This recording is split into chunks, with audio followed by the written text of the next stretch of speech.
Hardline Tory Brexiteers and the DUP have joined forces to warn they are prepared to vote down Theresa May's EU withdrawal plans. The move comes as the Prime Minister battles to keep her Brexit agenda on track as she faces growing Tory tensions and reports of opposition from Brussels to a key part of withdrawal proposals. With the shock resignation of pro-Europe Transport Minister Jo Johnson continuing to cause ructions in Tory ranks, Mrs May is running out of time to seal an EU exit agreement.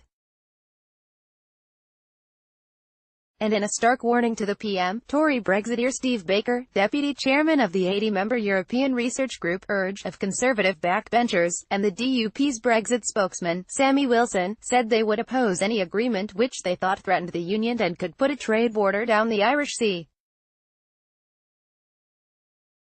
Writing in the Sunday Telegraph, they said, "We share the Prime Minister's ambition for an EU free trade agreement, but not at any price, and certainly not at the price of our union. If the government makes the historic mistake of prioritising placating the EU over establishing an independent and whole UK, then, regrettably, we must vote against the deal." Hope of getting the cabinet to sign off on Brexit deal proposals this week appeared to be rapidly receding, as it was reported the EU had rejected London's plans for an independent arbitration clause that could allow the UK to quit a backstop deal on the Northern Ireland border. With both pro- and anti-withdrawal Tories becoming more vocal in their opposition to Mrs May's stance, arch-Brexiteer Jacob Rees-Mogg called on the PM to change tack.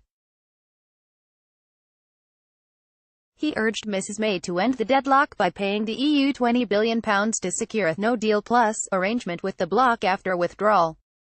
Writing in the Mail on Sunday, Mr Rees-Mogg, who heads the URGE, suggested offering the financial deal to Brussels in order to make our departure as amicable as possible. Previously critical of the £39 billion divorce bill the UK is set to pay the EU, Mr Rees-Mogg wrote, "It is time for convinced Brexiteers like me to compromise, so, at this late hour in the negotiations, we would like to make a new, generous offer to break the deadlock, to achieve it no deal plus. It would cost us money but it would finally dispel the crash out project fear nightmare scenarios." A government source told the Press Association, "The end part of negotiations were always going to be tough. There are a number of issues that need to be worked through on the Northern Ireland backstop and these are the most difficult. They include ensuring that, if it is ever needed, it is not permanent and there is a mechanism to ensure the UK could not be held in the arrangement indefinitely." Shadow Brexit Secretary Sir Keir Starmer insisted government talk of leaving the EU without a deal amounted to a political hoax.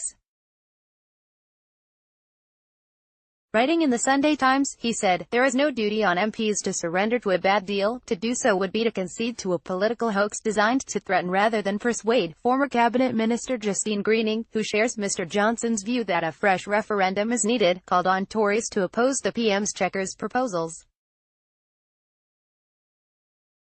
"Well done to it, Jo Johnson on standing up for what he believes in. He was a fantastic minister to work with whilst we were at the DFE. It's a sad loss for GBT, but Brexit is above party politics."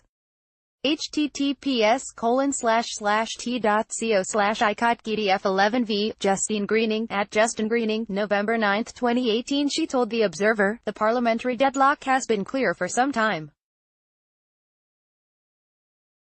It's crucial now for Parliament to vote down this plan, because it is the biggest giveaway of sovereignty in modern times." The view was echoed by Brexiteer Tory MP Andrew Bridgen, who told a meeting of the Bruges Group, "If we can't chuck Chequers then it's time to chuck the Prime Minister." In the wake of Mr Johnson's resignation there have been reports that other ministers are considering quitting over Brexit.